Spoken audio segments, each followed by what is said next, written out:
What do you think of that?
Good afternoon and happy Sabbath, Covenant Advent Church. Thank you for joining, and I pray that you will continue to enjoy the Sabbath through the remainder of these Sabbath hours.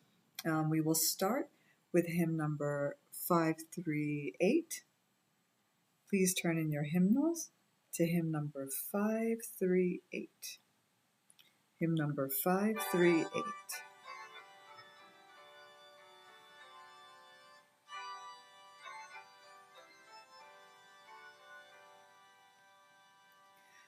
Guide me, O thou great Jehovah, pilgrim through this barren land. I am weak, but thou art mighty. Hold me with thy powerful hand. Bread of heaven, feed me till I want no more. Feed me till I want no more. Open now the crystal fountain, whence the healing stream doth flow. Let the fire and cloudy billow lead me on my journey through. Strong deliver, be thou still my strength and shield. Be thou still my strength and shield.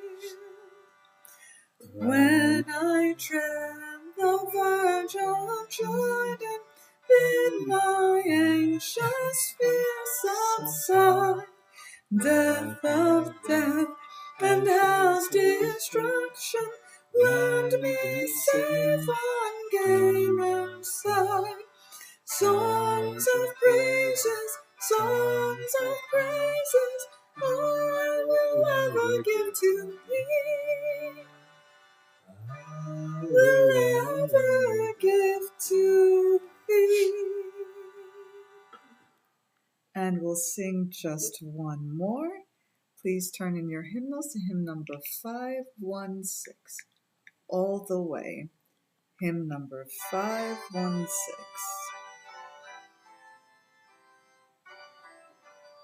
Hymn 516. All the way my Savior leads me, what have I to ask beside? Can I doubt his tender mercy, who through life has been my guide? Heavenly peace, divinest comfort, here by faith in him to dwell. For I know whate'er befall me, Jesus bread. Though my weary steps may falter, and my soul athirst may be, gushing from the rock before me, lo, a spring of joy I see. Gushing from the rock before me, lo, a spring of joy I see. All the way my Savior leads me, all the fullness of his love. Perfect rest to me is promised in my Father's house above. When I wake to life immortal, wing my flight to realms of day. This my song through endless ages, Jesus led me all the way. This my song through endless ages, Jesus led me all the way. Amen. I'll now turn the service over to Pastor Lloyd Grubb.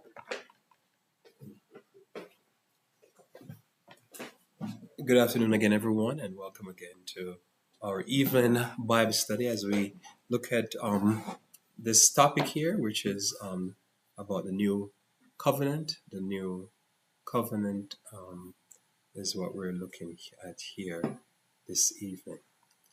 So I think I'm good here. Give me a second. Go on battery. And we'll have a short prayer. Our Father who art in heaven, I thank you for your word.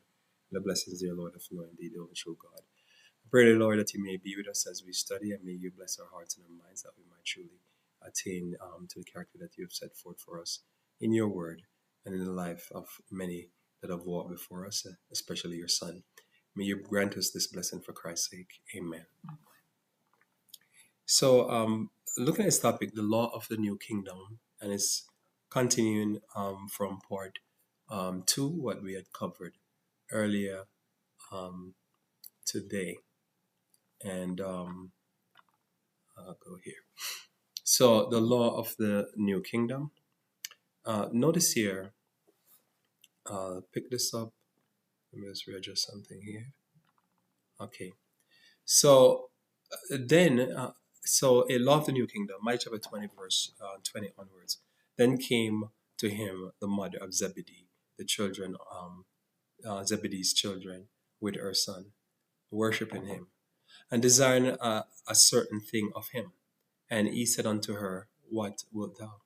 She said unto him, Grant that these two sons may sit, the one on the right and the other on the left, in thy kingdom. So Christ is setting up a kingdom, and it's a kingdom, as I say, within a kingdom, similar to the story of Saul and David.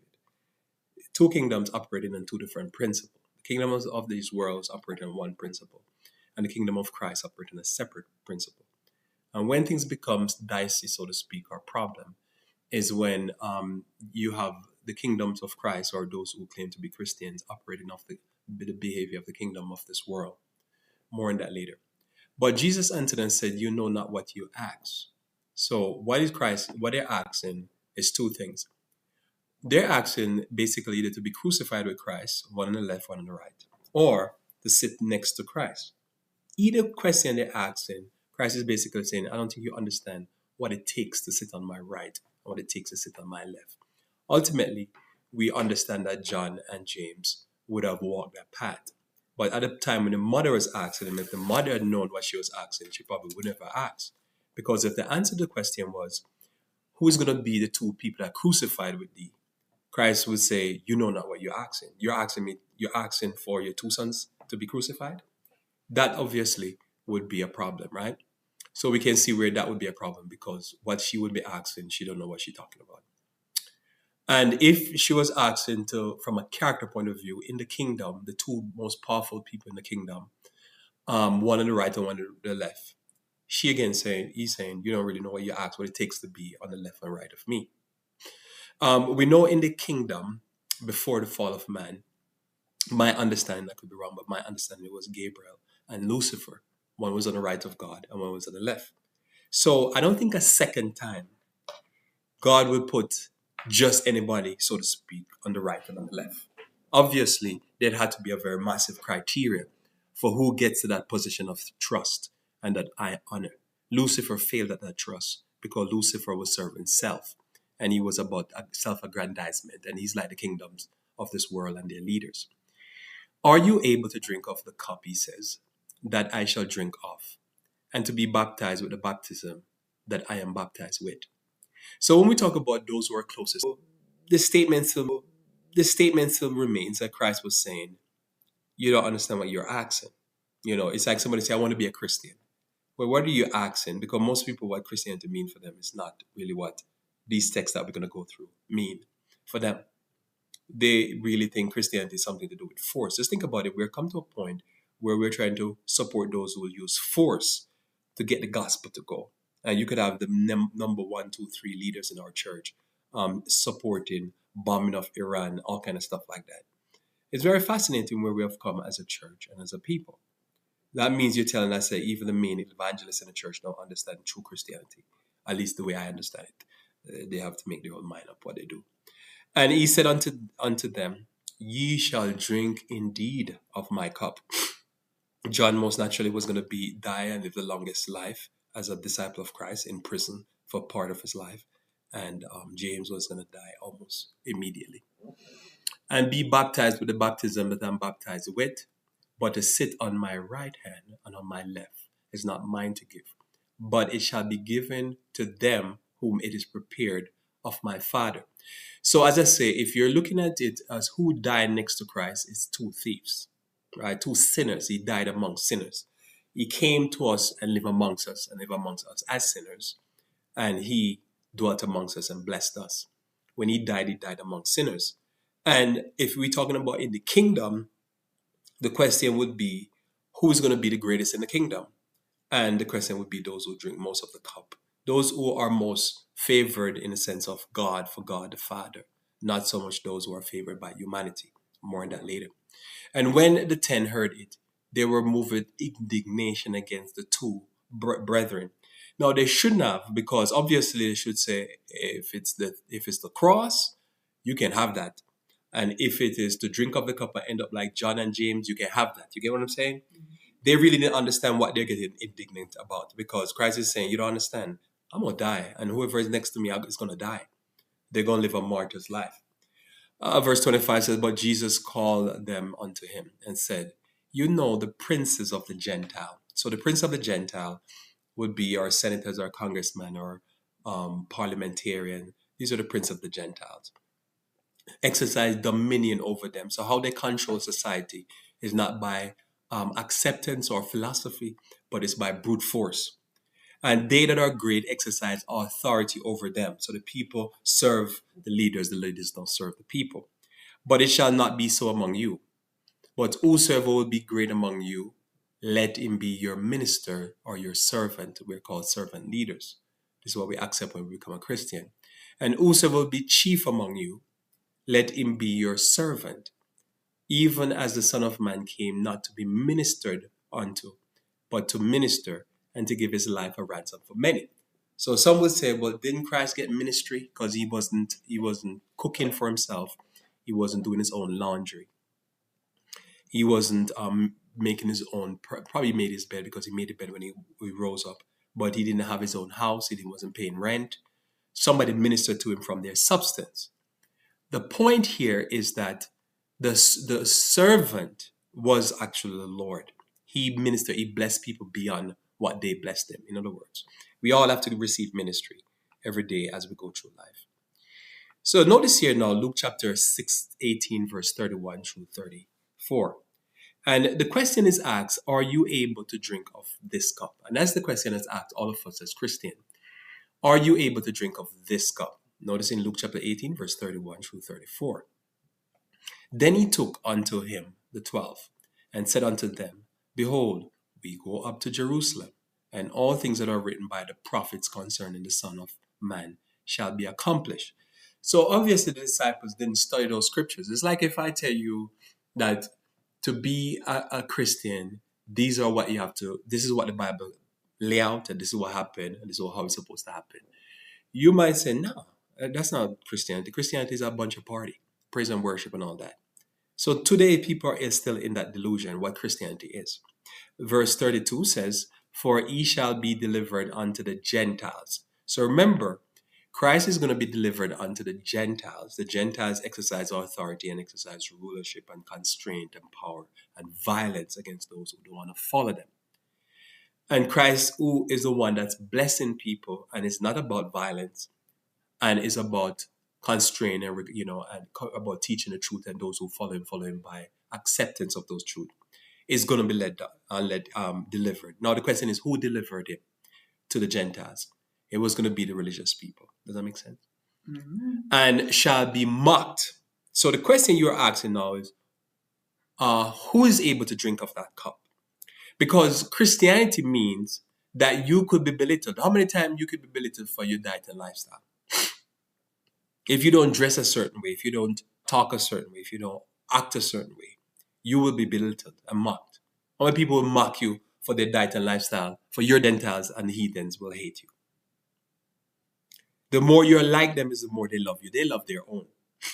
And this is the reality. So when the world gets into the church, what did I tell you about the church? When people say the church is an apostasy, what does that tell you? That they're more like the Gentiles, and that's why the leaders of the church are supporting war, famine, and pestilence in the name of nationalism and all kind of craziness. And they shall scourge him and put him to death. Did this happen to all the disciples of Christ? Yes, except John. And there was one that it didn't happen to. He killed himself because he was a traitor. And he was more like the Gentiles. He never accepted the principle of being a servant to others because he was a thief. He was serving himself instead of serving others. He was robbing from the poor the money that was supposed to go to help feed the poor and help those who are need help and to support the gospel. He was robbing the money, and we find this all the time in church. Whereas people there and they're there and they have trust, position of trust, but they're there to rob the money. And put him to death, and the third day he shall rise again. This, notice here, and they understood none of these things. So the question then is, how are these the top Bible scholars or students? Because remember, the Pharisees and Sadducees, they're familiar a little bit with the prophecies. So you could be a person and you say you're studying prophecy, you understand prophecy, and you could hear something like this, and instead of you know none of these things. Because a lot of what people call Bible prophecy is not really clear. You know, when people talk about the mark of the beast, they talk about it in such a way that it seems like the country that does the mark of the beast can just be in a good situation. And what they don't understand is that they have not studied the Bible.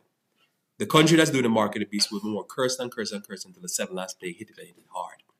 And that's what's coming. Death and destruction. So you know people don't understand prophecy in the way they should. This saying was hid from them. God basically did not reveal it to them.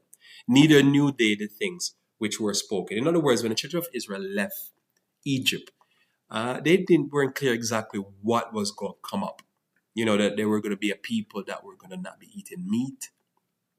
They're going to have dress reform, various different health reform, how to take care of the poor. All of that, I don't believe they were clear with.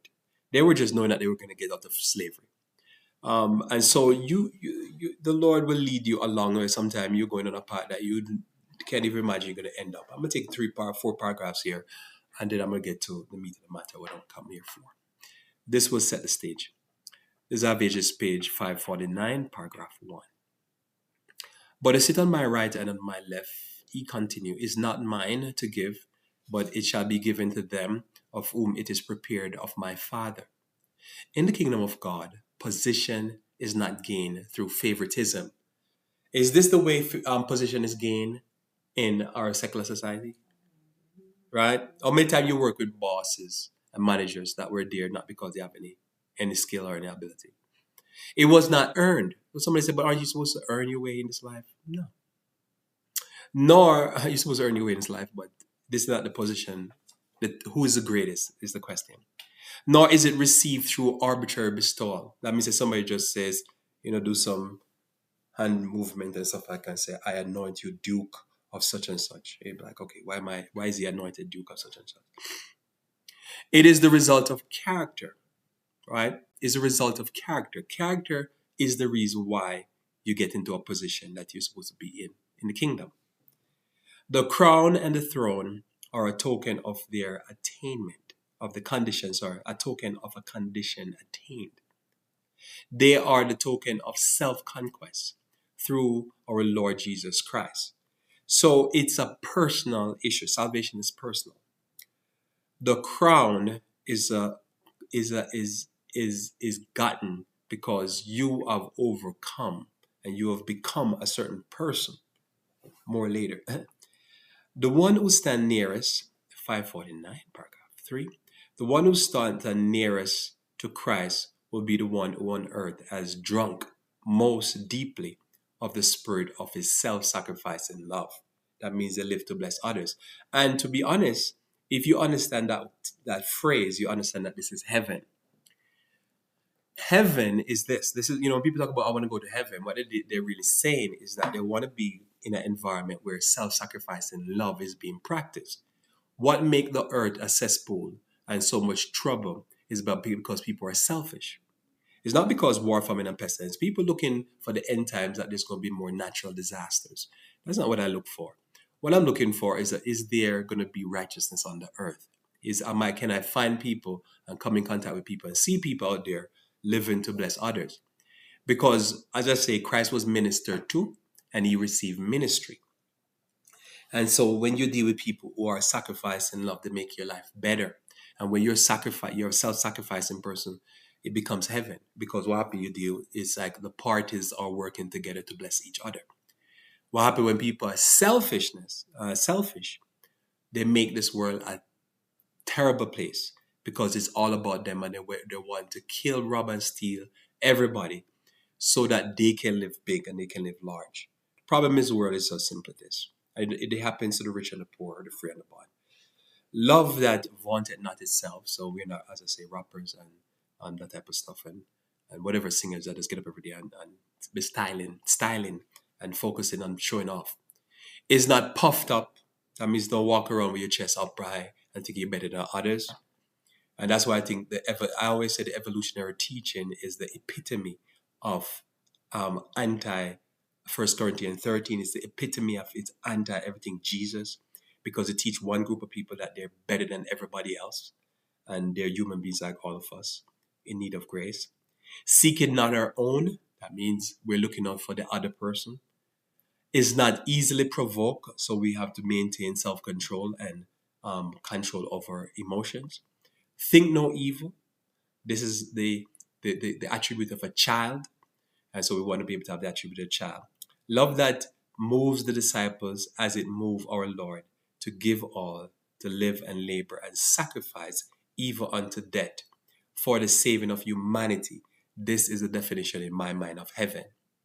Heaven, the world could be a heaven right now where you're amongst people that are self-sacrificing. It makes the world a better place. This spirit was made manifest in the life of Paul. He said, "For me to live, for me to live is Christ. For his life revealed Christ to men, and to die is gain. Gain to Christ. Death itself would make manifest the power of his grace and gather souls to him.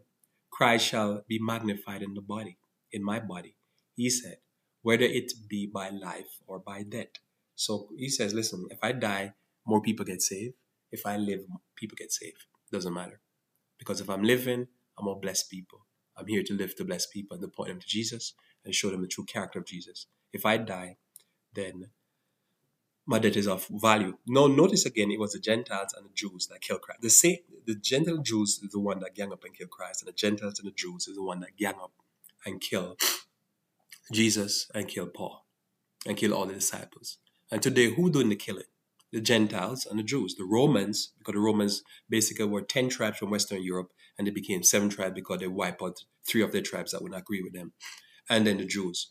When you look at almost every time anything to have to do with most things, it is fascinating that out of 180 something and 90 something countries, I don't know what the number exactly, you could see votes where it is very fascinating. Somebody could say it's a coincidence, but I find it very fascinating that you can see United Nations votes where only America and the Jews vote for something to help to do with helping poor people. And somebody could say it's just they're the only righteous nations on the earth. But show me a place where there's death and destruction, people starving, and it's something happening all the time is America, the Jews will vote a certain way. And I find it very ironic. And sometimes you find that the other 7 kingdoms of Western Europe will vote also. Very fascinating. And so we are not part of that Gentile mentality. In the kingdom of of the world, position means self-aggrandizement. So that means it's about not me being as humble servant. And that's why I said this is the opposite of heaven. The people were supposed to exist the benefit of the ruler, the ruling class. Influence, wealth, education were so many means of gaining control of the masses for the use of the leaders. The higher classes were to think, decide, enjoy, and rule. The lower were to obey and serve. Similar to religion, like all things else, was a matter of authority. So religion was used. That's why if you look at the Catholic Church, it's both political and religious because it was the biggest organ of Satan to use to abuse people. The people were expected to believe and practice as their superior dictated, because you could have a mind of directed as you could have a mind of your own. The right of man. Notice here now, and you have seen this phrase multiple times by Ellen G. White, that there is a thing called human rights, the rights of men, and the rights of men were supposed to be trampled upon. Right. So I'll read it now. The right of man, as man, to think and act for himself was wholly unrecognized. Notice here, you can't think for yourself. It's supposed to be unrecognized. This is not true Christianity. Christ was to establish a kingdom on different principles. He called men not to authority but to service, the strong to bear the infirmities of the weak. Power, position, talent, education place their possessors under the greater obligation to serve his fellows. To even the lowliest of Christ's disciples, it is said, all things are for your sake. Now, this is important, this phrase here that Paul used in Corinthians, all things are for your sake. When I understand this idea here of what Christianity truly opens up my mind or our mind, the world opens up before us. And as he said, all things are yours. You're sitting as a master of the world. Because remember, the regular secular folk is controlled by all this greed and gluttony and all that type of stuff. When you become a Christian, it really opens up the world to you and all things become yours. You're riding higher than even the prime ministers and presidents of countries because you're not controlled by Satan and his thing. You have freedom. Accepting Christ is real freedom. We go more in a second. The Son of Man came not to be ministered unto, but to minister and to give his life a ransom for many. Among his disciples, Christ was, in every sense, a caretaker, a burden bearer. He shared their poverty. He soothed the more difficult places. Remember, Christ was amongst people, except Judas and probably Luke. Everybody else in his ministry were poorer people. And so, and I remember Ellen Joy said a statement that if you put your church in a rich neighborhood, it's going to be empty. How many churches are empty now because they're in a rich neighborhood, right? The rich are hardly. It's harder for a rich person to go to heaven than for a camel to go to the heaven hill. So we have to just follow Christ, right? Because the rich, they caught up into their own madness and their own, I would call love of money and Satan worship. And so we have to go with the principles of Christ, and it's harder for them to go with the principle of Christ. So hence, they don't want to hear Christianity. I think what happened if you look at the Revelation in Revelation 3, Laodicean church, it says they are rich. They say they're rich and increase with good and have need of nothing. Rich people don't need nothing for the most part until they're ready to shoot themselves in the head. So for us, we believe that says a person have to have needs. They have to have some wants. And all the time when people rich, they have it all, so to speak. And they're very brutal when they come on to they're very antichrist when they come on to those who are less fortunate. So Christ, he made his ministry, and he did his ministry primarily with the poor folks. As I say, if I've come to learn, if you go into certain neighborhoods, certain suburban neighborhood, certain rich neighborhood, the church can be empty because what's the point of being so rich? You're supposed to be so rich to take coke, to drink alcohol, to go with the prostitutes. I mean, that's the point of rich life, I guess, right? So notice here, he practiced self-denial on their account. He went before them to smooth the more difficult places. And soon he could consummate his work on earth by laying down his life. The principles of which Christ acted is to actuate the members of the church, which is his body. The plan and ground of salvation is love. In the kingdom of Christ, those are greatest who follow the example he has given and act as shepherd of his flock. All right, now, so we go to our first text, as well as more summarizing what we have covered for continuity. Micah chapter 18, verse 1 onwards. Why, when we get older, we start doing espionage, black ops, word salad, dog whistle, false flag operation? Why does the Gentile leaders do these things? Because remember, they're using their talents, their gifts, their brain power to keep the masses, and this happened in the church also, to keep the masses in check so that they can live large. And they don't want to serve the masses are served of them. Why is it? When we're young, it's easier for us to just be sincere. But as we get older, we get just corrupt and we just get nasty and stuff like that. And so Christ here teaches us that says we need to go back to our childhood sincerity, our childhood, just acceptance to see people and deal with people as they are and respect people low and whatever. As I say, I find adult life has been very painful because deal with adults is like longer people live is more corrupt they become. And this is especially can be seen in the church because they claim to be better and they're not. They're just, in the meantime, horrible people. Why? Matthew chapter 18, verse 1 onward. At the same time, came the disciples unto Jesus, saying, who is the greatest in the kingdom of heaven? Now, this statement is something that preoccupies secular society. When you think about greatness, you think about greatness in basketball. Greatness, so in basketball, it would be like Magic Johnson, and Larry Bird and Michael Jordan. In baseball, it would be Babe Ruth. In war, famine, and pestilence, it would be Napoleon, Alexander the Great. This is the to this day, this is the context of how the Gentiles look at life. Who is the greatest in the kingdom? They were not nice people. Keep going, right? Don't go back to my childhood trauma.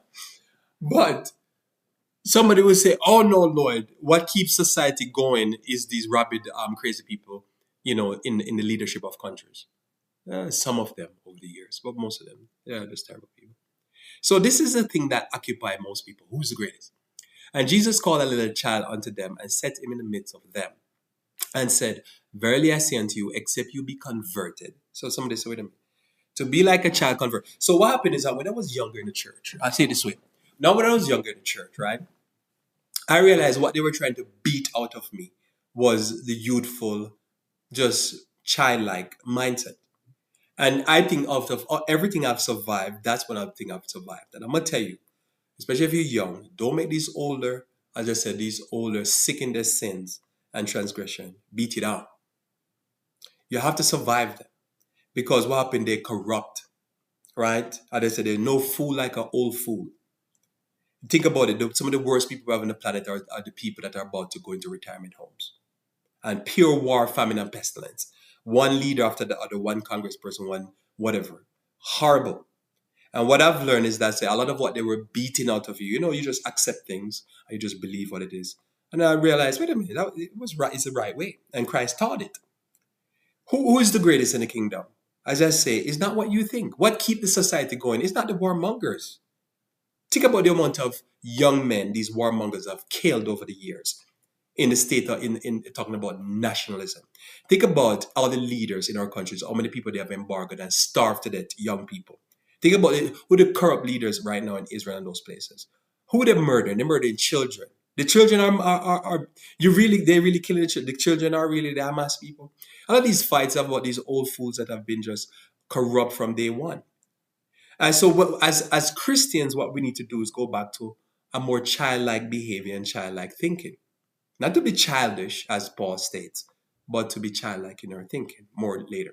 Notice here, and Jesus called the child unto him and set him in the midst of them and said, verily I say unto you, except you be converted. So what is conversion? To be more like a child. And to become as a little children, ye shall not enter into the kingdom of heaven. You shall not enter into the kingdom of heaven. What did I say? Notice, most people who look out for the blessings of those who are less fortunate die young. Jesus, 30 something. Most of the disciples died young. Think about it. The only disciple that lived out a long life was John the Revelator, and he died in prison. When you live in a secular world with secular, and he died in exile in prison. Just think about that. For you to be like a child and to be righteous, the secular people not gonna like you. It's something about your spirit that the devil is not gonna like your spirit. So notice here, ye shall not enter the kingdom of heaven. I think about Martin Luther King Jr., Malcolm. It's all these people died very young because they were speaking truth to power and tried to help those who are less fortunate. And no, not me. I'm not saying if they're going to heaven or not. I don't know. I'm just saying. You think about it. It's always these old people. Think about the amount of wars we've fought in the last 5-10 years. Who doing it? It's all these old people. Right? Because it seems like the longer they live, as Ellen G. White said, is the more corrupt they become. And so we have to go back to our childlike way of doing things. Notice here, Whosoever therefore shall humble himself and be like a little child, the same is the greatest in the kingdom of heaven. Isn't that a shocker? So you going around the world, you're thinking it's Alexander the Great and it's Napoleon, and most of the secular Gentiles, they celebrate warmongers. For geographic location, it would be Pablo Escobar. It's people who kill a whole bunch of people with all this kind of corrupt thing so they can live the big life. A child is not into big life. A child, listen, I remember as a child, you just can just go enjoy a game. You just want to play and something silly. And that's a child. When you get adult, oh no. You start want to see people on pole and you just get corrupt. Take drugs, do all this type of craziness. But a childlike innocence is what is great in the kingdom of heaven. So this is different from the way we view the world. And Christ himself was just blessing the people, and the Pharisees thought he was a fool, and the conservatives today, it's the most horrible people on the planet, they would think Christ is a fool. If you like Christ, they're going to think you're a fool also. And whosoever shall receive one of the little, receives such like a little child, sorry, whoso, and whoso shall receive one such little child in my name receiveth me.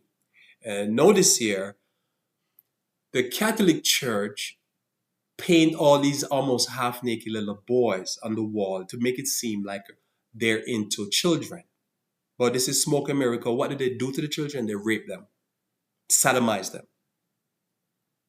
So that's why the Dark Ages was so dark, because God gave it to them. Because God is an avenger of these sodomites. Notice a lot of these things happen in the evangelical church also.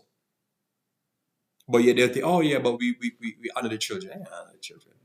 As I say, you be young in the church and try to go to any Adventist church and try to talk very straight and righteous and true, just being honest. And you see all the old, as I said, the old farts will start attacking you. And you start to learn that they're not really for Jesus. The older they get, is the more corrupt they get. But whosoever shall offend one of these little ones, which believe in me, this is very specific here, it were better for him that a millstone were hung about his neck, and that he was drowned in the depth of the sea. This is why Western Europe could not get out of the Dark Ages, because they were abusers of children. Same text again from Mark now, Mark chapter 9, verse 33. So we are here to bless others. That's what we're here to do, especially children. Children should be safe with us. All these people talk about pedophile and release this file and release that file. It tells you these corrupt old men. And the older they get is the more corrupt they get. They have lost their youthful innocence and they don't protect kids. Not operating on principles of force, but service. Notice here Christ is going to illustrate all of this. We don't operate on principle of force. So somebody say, Lord, aren't we supposed to use the government to force the LGBTQIA plus people to get back in the closet where the Roman Catholic priests put them? No, I don't believe that. No, you can believe that, and you don't have to attack me for it. You know, if you make no statement. As somebody who look at the Bible, I believe that people are free to make choices. Their choices could lead them to hell, but it doesn't mean that I need to go to the government, go to the Romans, and say, I'm going to vote you in, and you're going to go after the LGBTQI+. You're going to go after the transition people. No, I do not believe that they should transition children. That, again, is corrupt adult human beings doing that. I believe they should be protected until they become of age. And then whatever decision they want to make is not mine to do. Notice here, as I say, Abraham rescued the Sodomites, even for Lot's sake, because the righteous blesses the sinners. It's when the Sodomites become rapists, then the Lord dealt with them and burned them up. Until then, none of my business. As I said, this is what I believe, so I'm stating clear what I believe. I don't believe in voting for nobody to go into office, to go use force, because these are the Gentile behavior. I don't support the Gentile behavior, to use force to attack people over their mental decision. I don't know how they come to a decision. I remember some of these people that are sodomites, LGBTQI+, was raped. Some of them were raped by church. Look, as I said, look at the abuse going on in the evangelical church. Some of those people are going to turn homosexuals. Who's to be blamed for that? And now I'm going to use the government, to use the police and the FBI to attack them? Have I lost my mind? Notice here, and he came to the Capernaum, and being in the house, he asked them, what was it that you dispute amongst yourself, by the way? And notice here, when we in a religious context, people want to know who is the best pastor, who's the best preacher. Are you kidding yourself? I've been blessed more by females in the church than I've been blessed by male preachers. Some of those powerful people I've dealt with in the church were actually female. Straight up. So then how do you deal with that? Because of these men, they're brutish. And so I've learned to find the things in life from many female. And I can have discussion even today in my church group that I can't even have with some female, with some male in the conference, in the general conference leadership and in the whatever. Look at the Sabbath school lesson. I can have better conversation with female than I can have with the people at the juggernauts, Andrews at Oakwood and stuff like that. There's not much there. And I normally don't talk, I don't want to talk like this, but come on. Sometimes our assessment of who's the greatest is not what we think. Probably for most of you, your mother is the greatest, probably not even your father. Who the greatest? You know what I mean? This is the silly question that we go through in this life. And a lot of time we having a wrong assessment of who's the greatest. Who keeps society together? A lot of time it's not the evildoers that run the government. But that's what people vote for. I wouldn't vote for them. I'd vote for nice Christian. I could, as far as I care, I could even vote for none because she probably is the greatest. Because many people in the Catholic Church trying to help those that are less fortunate and help those that are orphans and stuff. And yet you can go in the Adventist church and say, we're the orphanage. You the Jewish people, you the righteous people, we're the orphanages. At least the Catholic Church have some. I'm not going to talk about if they're abusing the kids or not. But I think some of these people are honest people. We assess improperly who is the greatest. Notice here, and he sat down and called the 12 and said unto them, if any man desire to be first, the same shall be last of all and servant of all. So who the greatest? The servant. And he took a child and set him in the midst of them. And when he had taken him in his arm, he said unto them, whosoever shall receive one of such children in my name receiveth me. And whosoever shall receiveth me receiveth not me, but him that sent me. So Christ is saying, who then is the greatest? John answered saying, so John got it. As we understand that John lived the longest, but John also is the one that seemed to be more, I don't want to say discerning or understanding of what Christ is saying, or is getting that Christ is saying something important. So notice here, John now is going to go to something that we have to deal with as in our personal self. John answered him saying, Master, we saw one casting out devils in thy name, and he followed not us, and we forbid him because he followed not us. So notice there, John does something very interesting. He's talking about a child, and John say, okay, I think I know a situation that I need to put forward to the master. Let me ask him, how should I deal with, did we do right or did we do wrong? See, so John is thinking, this is like if I'm trying to explain a concept, and I'm trying to explain a concept, but I'm trying to explain the concept, but as I'm explaining the concept, the it's difficult to explain because it's like why does John hear about a child and talking about the greatest, and then John comes to this statement?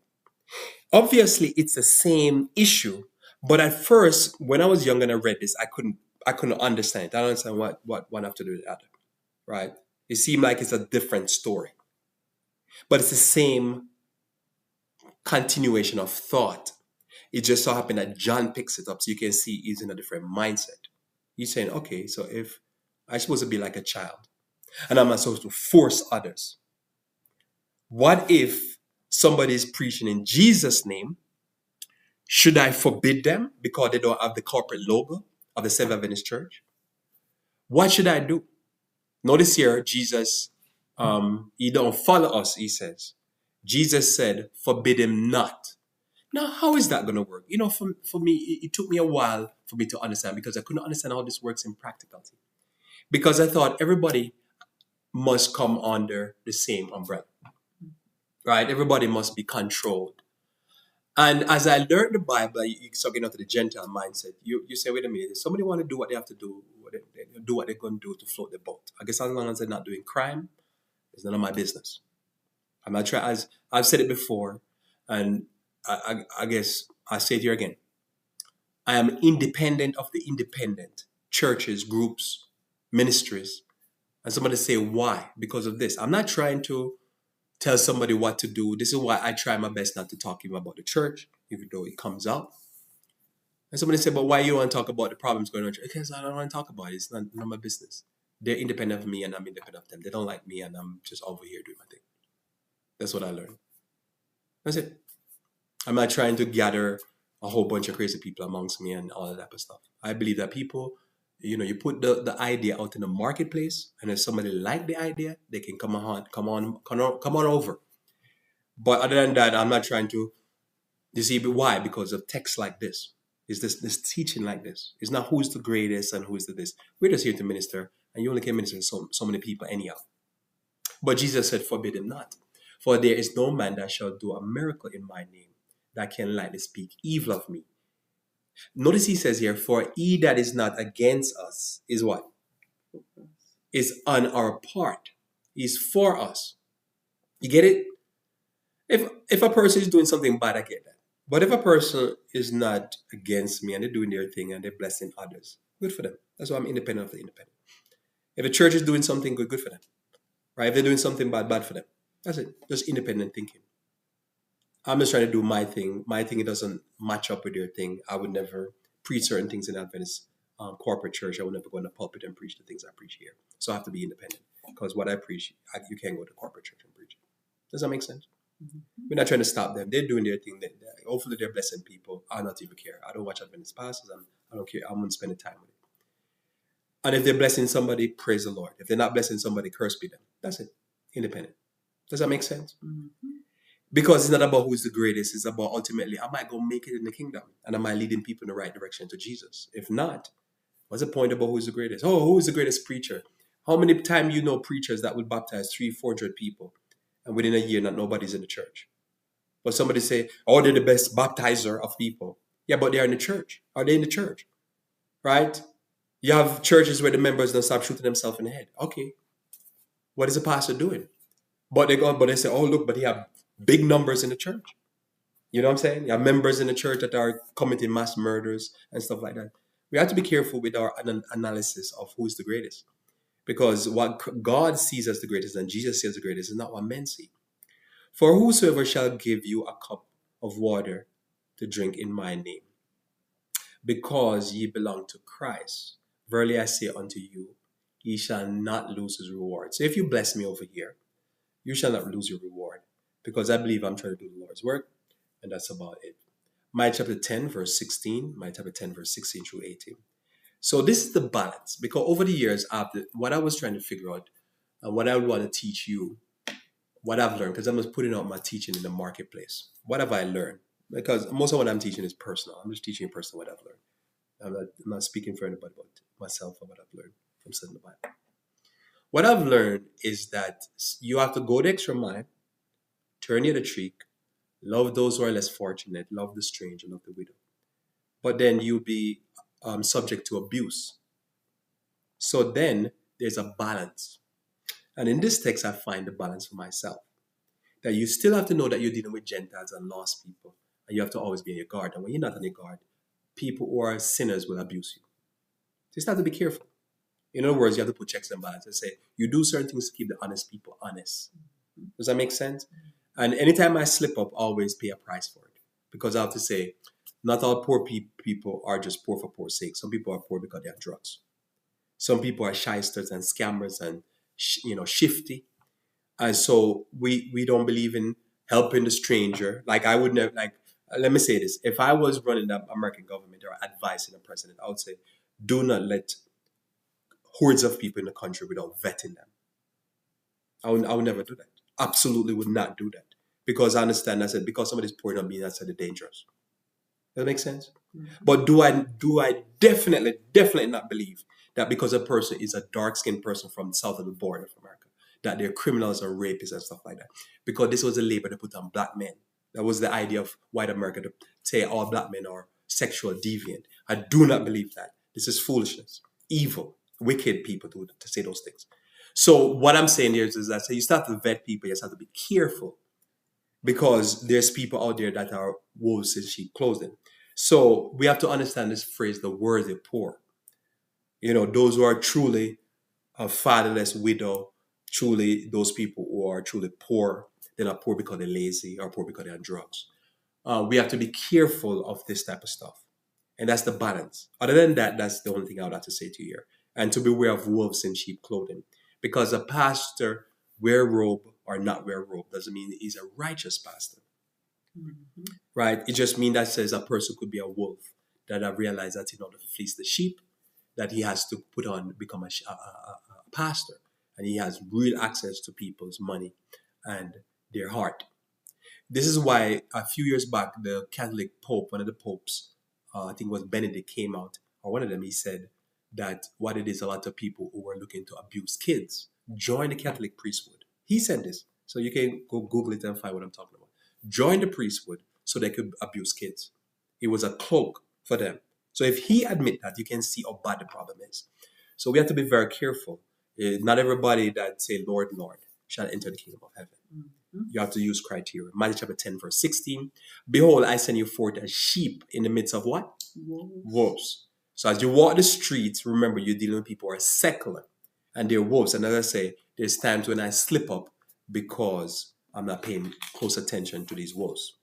Be therefore wise as serpents, because serpent is basically very cunning and harmless of dove.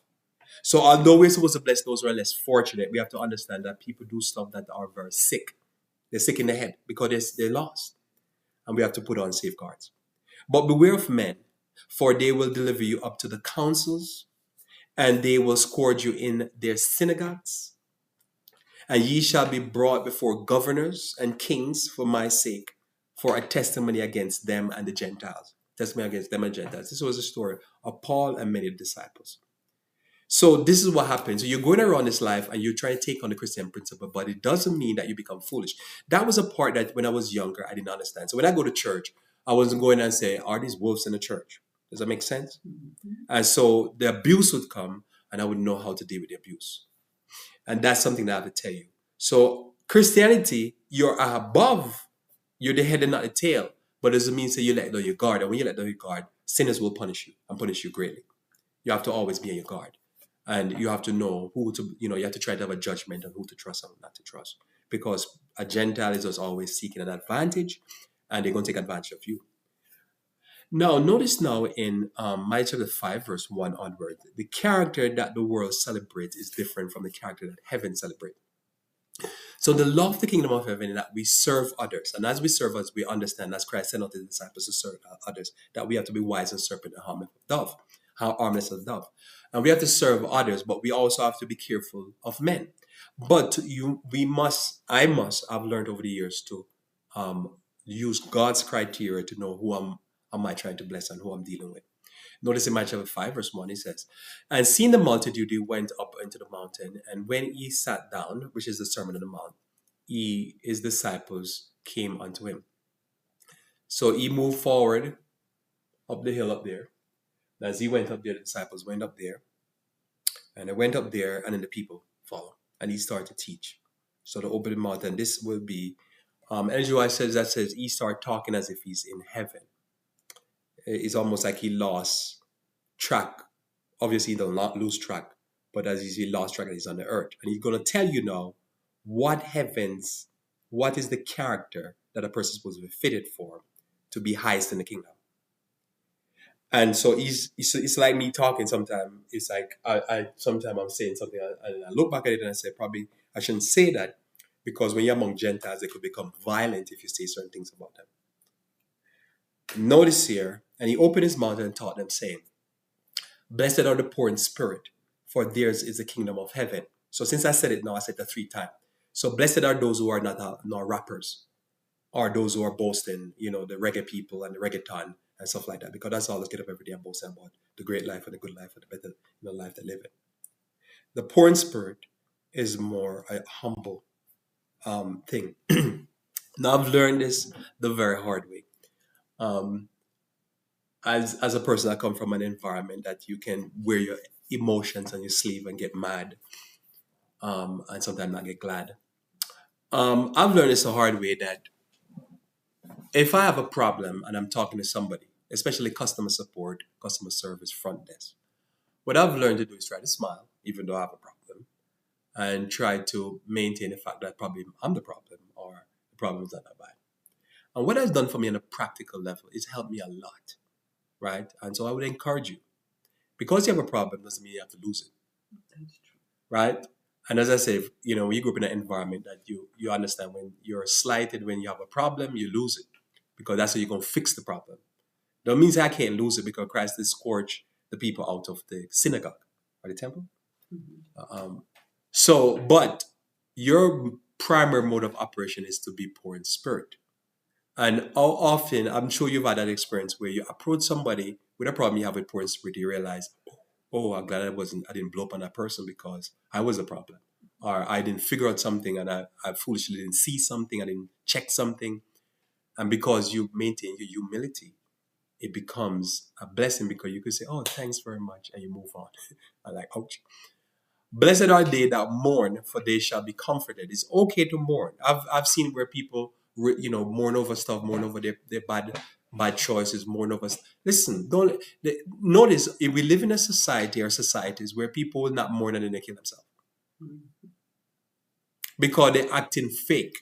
A bunch of fake people that listen. When you suffer loss, just acknowledge the fact that it's a loss, and you will recover faster. Blessed are the meek, for they shall inherit the earth. Because Moses was a meek person. And you can see he was trying to teach people to be meek. Blessed are they which do hunger and thirst after righteousness, for they shall be filled. This is what God wants. This is the character that God look forward to. We are supposed to be those who want to do the right thing because it's right. And we thirst for it like we thirst for water and we hunger for food. We want to hunger and thirst for righteousness. We want to be the per people who do the right thing. And as I say, if you're at a job and your job demand that you have your every job demand that you be trusted, you desire to be trusted in your job and to do the right thing and make people respect you for being a trustworthy person. This is difficult and something that we struggle with, so that you take care of the customers and take care of the customers always. Same thing in church. We have to be somebody that want to do the right thing, and often this is not so because sometimes if you want to be trustworthy, people think you're goody two shoe. It's you're extreme, and they think that's the only way to deal with sinners is to be shysty and to trick and to whatever maneuver. What I realize is that says many time I just move on from people. Many times it's just I just have to know to use my head. But it means that I need to be a snake. I need to be like a snake, but I don't need to be a snake. I need to understand I'm dealing with secular people. I need to understand that they're always using their head. And I have to use my head also. That's all. But you can do the right thing. They're going to do the wrong thing. You do the right thing. You're going to be honest and they're going to be not be honest. And honesty is always the best policy. If you lose money, you could lose money being honest. You're never going to lose your reward. As I said to Tamar this week, I'm going to claim what the black people say. You'll never lose your regard if you reward. Eh? Your reward. Your reward, right? If you do the right thing. So even if you suffer loss, you say, I did the right thing. Well, blessed are those who do hunger and thirst after righteousness. Blessed are the merciful, for they shall obtain mercy. As I say, we live in America, we live in the kingdom of unmercy. They show no mercy to anybody. It's pure embargo. Look, think about it. We're trying to sabotage the whole world with taxes and tariffs and who is going to suffer? Not the rich people. Some rich people might go bankrupt, but who's going to suffer? Poor people. They seem like the whole purpose of the American empire right now and thrust is to make sure that poor people suffer.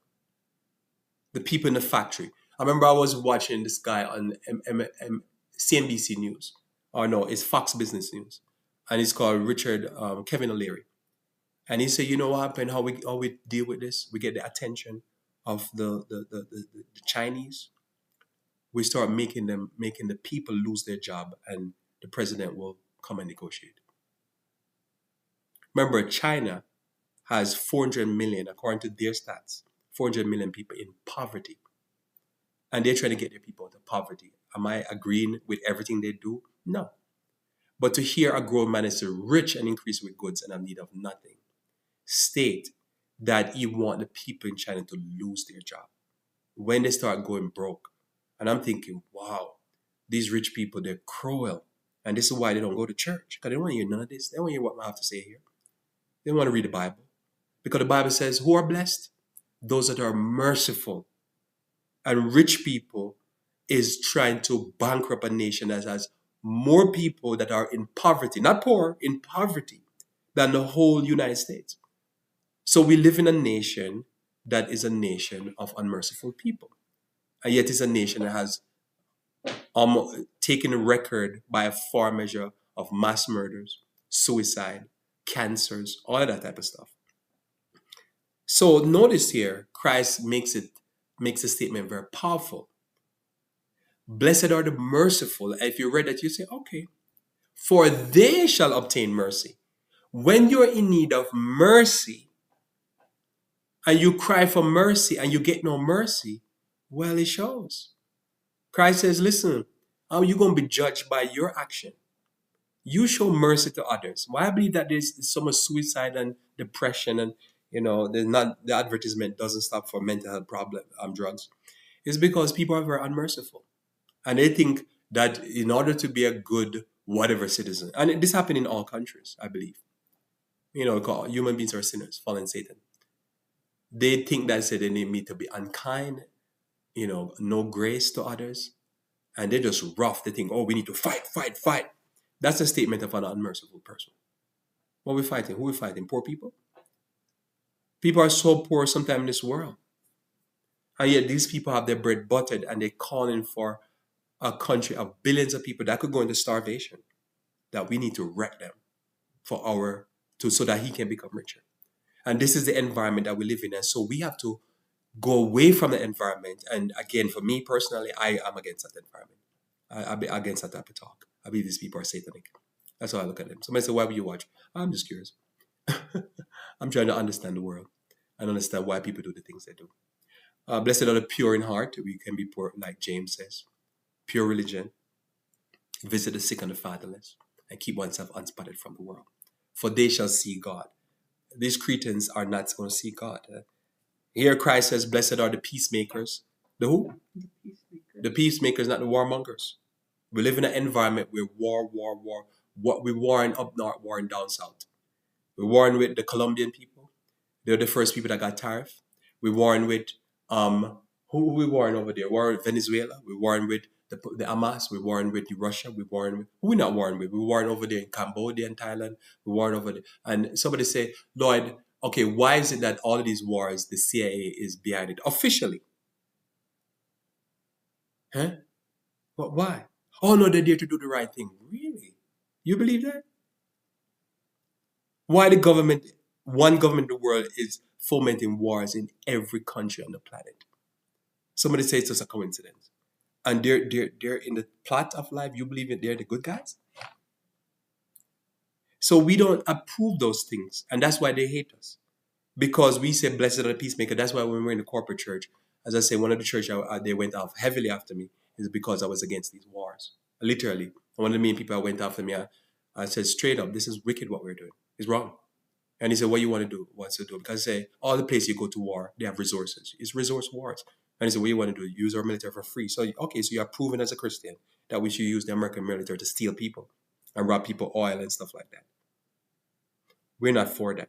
And again, obviously, that's why the world will hate us. Blessed are the peacemakers, for they shall be called the children of God. Blessed are they which are persecuted for righteousness' sake, for theirs is the kingdom of heaven, not for unrighteousness' sake, but for righteous. If you're killed for unrighteousness because you're hateful, that's a different story. If you're killed because you are doing the right thing, well, God says you're blessed. Blessed are ye when men shall revile you and persecute you and shall say all manner of evil against you falsely. Now, people can say evil against you because you're evil. You go on national television and say, listen, we want people to starve in China. And we want to cause them to lose their job. Because somebody said, Lord, but you say evil against people. No, I'm saying evil against evil people that are saying evil things. I'm just quoting what they say. Blessed are you when they revile you and persecute you. Some people are busybodying people's business, and everywhere there's a controversy, they're there. Somebody say, oh no, they're just looking out for democracy against authority. Stop being foolish. These people are Satan people, being used by Satan to cause war everywhere, kill young people. Notice this is old people when you start living a righteous life and you start deciding to follow Jesus. You know what I'm saying? So people might think if the disciples had followed the life and character of the prophets, they should have known from Moses especially, because he's going to be a prophet unto me, what true Christianity means. So you can see that they really didn't understand the character of Moses. They missed Moses altogether because Moses was a leader and a fearless leader. But they didn't understand Moses served the people and literally risked his life, almost was a Jesus, to save the people. He said, blot me out. Christ got blotted out to save the people. Does that make sense what I'm saying? So when you look at that, you can see the character of Jesus was already there in the Old Testament, but the disciples didn't get it. And we now could be saying we're following Jesus, and what we do, we're following a Pentecostal Jesus, a praise and worship Jesus, a prosperity gospel Jesus. But the Jesus we serve is saying that we need to stand for truth though the heaven fall. We need to look out for those who are less fortunate. We don't join with the wicked people in the society to abuse the poor. I don't care what country they're from. And that's the problem. And that's the issue with church. Ye are the salt of the earth. But if the salt has lost its savior, wherewithal shall it be salted?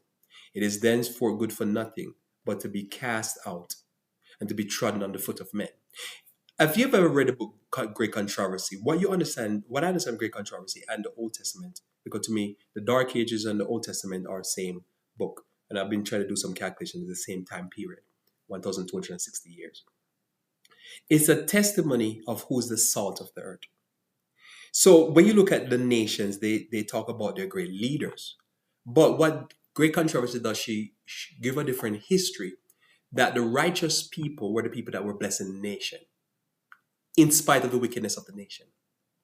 And when they were pushed into exile from the nation crumbled. Make sense? Mm-hmm. So when people look at this and say, these are the salt of the earth, people say, what make a nation great? And normally they look to wicked men who do embargoes, sanctions, tariffs, who do wars. Because if in the last how many years, the two greatest men in the presidents would be the greatest men. But how many dead bodies they created unnecessary? You think about it from the last 30 years. But who really keeping the nation together? Remember, if Lot was taken out of Saddam, Saddam is good as dead. So when we look at the Dark Ages, it tells you who is the greatest. The greatest were the Waldensians, the Huguenots, those who were keeping the light of the truth, those who were true men. And we are told that even when they were persecuted, at sometimes forests, where there was industry and life, forests came up. Because the life of a society is not the wicked people. But it's hard to see because you normally think it's the wicked people that's keeping like countries together. And people vote for wicked people. They understand you're a Christian, you're supposed to be vote for righteous people. In the sense of voting, in the sense of support. That's why we supposed to be shepherds, not wicked people. But people think warmonger is what's saving the country. In what war? If you have time, look at the alternative view of World War I and World War II. And you realize a lot of that has to do with false flag operation. Look at it. You realize the heroes in World War I and World War II was not what you think. That a lot of that was started by false flag operation. And you look at who win the war, it was not what you think. I remember one of the things I've learned recently is that all the wealth of Western Europe had gotten through slavery was wiped out in World War I and World War II. When you think about that, you might think the war was for one reason, but the war was not for what I've come to conclude it was not for what they taught me. The winners taught me, the warmongers taught me.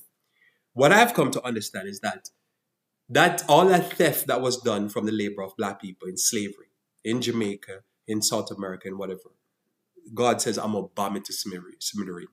And God wiped it out. It was all wiped out. Remember, many countries got their independence from Britain because they went broke because of World War II. We didn't get the independence because they were so kind and nice. We got it because God wiped out the stolen loot. See, God always paid back wicked people. It just sometimes takes time. So you're the salt of the world. Thenceforth, it is thenceforth good for nothing but to be cast out and be trodden under the foot of men. You're the light of the world. A city that set on a hill cannot be hid. The wicked people are not the light of the world. That's just so. God is looking for the righteous to bless the world. We are not supposed to join with the wicked. I don't understand why people are joining with the wicked people. They're secular. They're supposed to do their secular thing. We're supposed to be doing, we have another job to do. We're supposed to help those who are less fortunate. Take care of the children. Take care of those who are widows. Take care of those who are old, the disabled. The wicked people are supposed to be over there fighting war. Let them go fight war. As a matter of fact, the more war they fight, is the better for the society because they get wiped out. War is a bad thing, but it's not a bad thing, in other words. Don't quote me on that. Wars is good because you get a bunch of wicked people and see them wipe them out. So we can be over here doing that was going on in every single crash was a wipeout of the that was going on in every single crash was a wipeout of the wicked people money. I want to say that to you again. This is an alternative view of looking at the world. That's how I look at the world. When the dot-com crash happened, who lose their money? The same rich people. Their money need to get wiped out. Then, because a lot of their money is gotten, most of the money, if not all of it, is gotten from unrighteous gain, unrighteous mammon. But you could look at the crash and say, oh, it's a crash. Well, it depends how you're looking at it. Because when Lehman Brothers went down, that was total criminality they were doing. Bernie Madoff should have gone down. Because if God doesn't clean the state of these wicked people, the society would have gone implosion, whatever. So when bad things happen, you have to kind of analyze it in a different way. You have to say, what is God doing? Now understand, when the righteous fall, we're supposed to be sad. That's what we're supposed to mourn for. But no, that says they have hope in glory. But all the time you see these big things going on, you say, how many wicked people are dying? Normally when a war happens, all the wicked people go to the war. They go on planes and they head on over there. And you're like, the longer the war happens, the more wipe them out. Total different view. You don't have to accept what I'm saying. I'm over here just putting my stuff out in the marketplace. Notice here, neither do men light a candle and put it on under a bushel, but on a candlestick, and give it light unto all that are in the house. Let your light so shine before men that they may see your good works and glorify your Father in heaven. And some of them will persecute you because they hate the righteous. So as I said, some people are allergic to righteous people. You know, if you come around them and you're not into drinking and partying and all this robbing people and being shysty. A lot of people have dealt with in church. They're very shysty. They can't be trusted. They're not honest, not true and honest. They don't like it, and that's okay. So that's why we don't run in the main line and we don't run with the big numbers, because the things I say here, everything I say here so far, you can see most people don't want to hear this. They want to hear something about the mark of the beast and about the Pope and some silly things. So the law of the kingdom is a law of service. It's a law where the righteous bless the world. We're not into politics. That's why we don't really do that type of stuff. We're into blessing people what we can bless in our own sphere. We're not trying to use secular government to try to bless people or try to force the society to not be LGBTQI plus or force the society to do it. We're not going to do that. We're not into that. We're just trying to be a blessing all we can. Somebody say, oh, but Lord, I have to vote for the next president and stuff like that. Well, you go ahead and vote. I just don't do that type of stuff. I believe that says our purpose in life is that we bless people the way we can, and we be a servant of all. We're not trying to force nobody. We're not trying to run the military. We're not trying to use the military to force countries to be Democrats. Think about it. Our current president says that you can just Google West Point, I think in May, the West Point graduation of the president. It says, we push democracy at the point of a gun. Is that true? Yeah, that's been the history of America. So how are we going to support something like that? We can't. I can't support something like that. I have to busy myself trying to see how I can bless people. And that is difficult in itself because we deal with people are against themselves. People vote against their best interests. So for me, this is what we're supposed to be. We're supposed to be submitted to the law of God. We're supposed to submit to the law of kingdom. We're here to serve. Our primary function is to serve our family first, then our church, and then the wider world. That's it. We have to be wise as serpent, harmless of dove. And we close with Luke chapter 16, verse 10. Overcome in small things. He that is faithful in that which is the least is faithful also in much. And he that is unjust in the least is unjust also in much. Notice again, what are you faithful in? If you're not faithful in the small things, if you're not running with a footman. You're not going to be able to run with a horseman. When the big tests come, you're going to fail because you not didn't practice true Christianity. There's many people that they go to church and they're Christian, but they're not really Christian. They're more for competitive sports. They're more for war, famine, pestilence. Them and Netflix are friends. They're not really into taking care of those who are less fortunate. They side with the rich, the powerful. And so how they going to think that when the test comes, they're going to survive? They might, but they're risking their salvation, eternal salvation. I'm telling you that we need to be faithful in the small things so that when we get caught in the big things, we have a better chance. And you could see me here. I have no doubt in my mind that I could stumble big time and fail big time under pressure. Does that make sense? But my only hope is that says I'm faithful in those that the small things. You know, as I say, David killed the bear and the lion before he killed Goliath. But people want to kill Goliath before they kill the bear and the lion. And somebody said, but Lord, the bear and the lion is not small things. If therefore you have not been faithful in unrighteous mammon, who will commit to your trust, the true riches? Because the true riches, I believe, is the riches of righteousness, the riches of the words that I'm preaching, right? Is when you have a character that you're trustworthy. You know, people don't have to, when you see you, worry about their property, worry about their wife, their husband. You know, there's some people, again, they can't be trusted around people's wife and husband. Worry about their finances, worry about stuff because you're not trustworthy. But yet people want to be the first in the kingdom and sit beside Christ. If Christ kicked out Satan and go and burn him up in the end and those who follow him, all the secret societies and stuff like that, how are you going to believe that Christ, you're going to be next to Christ in the kingdom? And you follow the principles of Christ.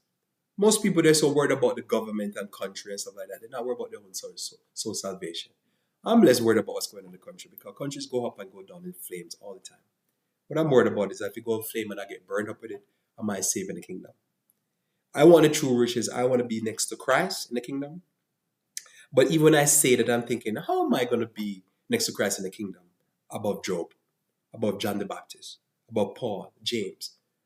You know what I mean? If somebody says, I want to be the greatest in the kingdom, like, man, as we do with Moses and Elijah and Elisha, Enoch, right? You see what I'm saying? It's like the what you have to do it is righteousness. It's doing the right thing. It's being trustworthy. It's making sure that you know in your heart that kids are safe around you. You're not a pedophile like these cretins that we have in our countries. That's what you need to overcome on. You need to be true. Are you an honest person or you lie like there's no tomorrow? There's some people, you can't listen to anything they say because they just lie. But yet they're talking about, there's no discussion about great in the kingdom, right? Because I don't know, like it's going to be interesting. I pray to God that we make it the kingdom. And I'm going to be like, who made it next to Jesus? Because that's going to be fascinating. Because as I say, you have some luminaries that walk the face of this planet that took care of those who are less fortunate, took care of the weak, took care of those that are widows, fatherless. And if you're not doing that, then you're against that. Because I know many people in the church I've worshiped with, they hate the poor. They hate those who are foreigners. They hate strangers. And they join with the wicked people over there in, what do you call it, over there in the White House or wherever. We're not for that. Verse 12 says, and if ye have not been faithful in that which is another man's, who shall give you that which is your own? If you cause turmoil in your parents' home, and they can have no rest because of you, when you become an adult and you get a house and you get some kids, you're going to have turmoil in your home because you sow and you reap. We have to be faithful in other people's business. I have to be faithful to you as a shepherd. Even though some of the things I say I understand will offend wicked people. But I still have to take care of you and tell you what's the right way. This is what I'm trying to do here. At least I'm trying. Sometimes I do good, sometimes I do not so good. But I try to do good. We now have to go in likewise and try to bless others and try to be like that to others. Where, sometimes I go offend people, but we have to lead them in the right path, teach them the right thing. And even though we know the secular society, because the Gentiles are always against that. And the mainline church is always against that. Because they corrupt like the political leaders. We're not into politics. We're not into that type of stuff. We're not into the secular people and the famous people and the people in the movies and stuff like that. I don't want to watch them. I don't follow those people. They're failures. So may God bless you towards this end. Remember, we're servants, either in leadership or in our homes, and we're here to serve others. I've come to, over the years, to be very good at washing dishes. Very good at washing dishes. All right. And somebody said, why you would say that? Because I'm sorry, I am very good. Somebody said, do you have a dishwasher? Yeah, I have a dishwasher. Brand new dishwasher, but I'm very good at a newer dishwasher. But I'm very good at washing dishes with my hands. Right. I've come to learn that in the small things, you master being a servant, so that in the big things you do better. But people don't want to serve others because they want to be served on. But again, I'm served on by others. So we serve, all of us are serving each other. So I pray that you may be blessed as we are coming close to the end of the Sabbath. Thanks again.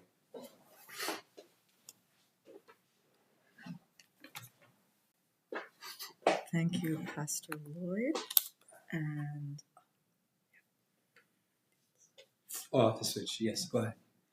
I'll ask that you kindly take your hymnals in hand as we turn to our closing hymn number 65. Hymn number 65.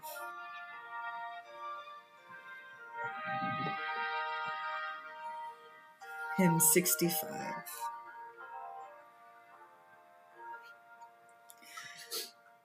God be with you till we meet again. By his counsels guide uphold you. With his sheep securely fold you. God be with you till we meet again.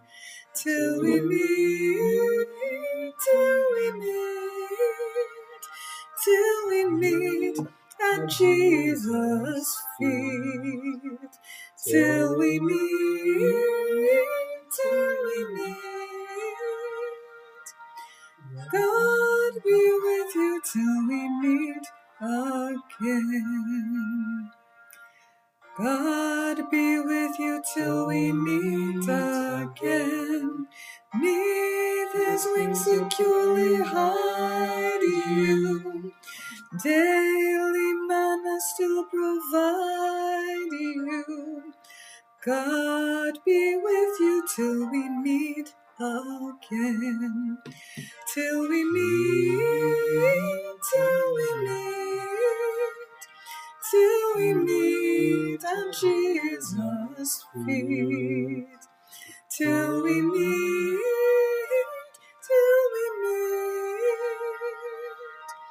God be with you till we meet again. God be with you till we meet again. When life's perils thick confound you, put his arms unfailing round you. God be with you till we meet again. Till we meet, till we meet. At Jesus' feet. Till we meet, till we meet. God be with you till we meet again. God be with you till we meet again. Keep life's banner floating o'er you. Smite that threatening wave before you. God be with you till we meet again. Till we meet, till we meet. Till we meet at Jesus' feet. Till we meet, till we meet. God be with you till we meet again. Amen. Let us bow our heads for the closing prayer. Dear kind Heavenly Father, thank you, Lord, for this day that you've given to us, the blessings you've bestowed upon us through the admonitions that you give to us through your word. And I thank you, Lord, for your servant that has delivered to us the things that we need to hear this day. I pray, dear Lord, that you will give us strength that we may embody the fruit of the Spirit, Lord, and also that we may embody those virtues that Jesus preached from the Sermon on the Mount. And I pray, Lord, that as we go through this new week, that you will give us strength for the battles that lie ahead, and that you will sustain us through the week to the next Sabbath. In Jesus' name, amen. And Thank you again for spending the Sabbath with us. I ask that you will kindly join us next Sabbath, where we will be studying Lesson 12. Please show me your glory for Sabbath school.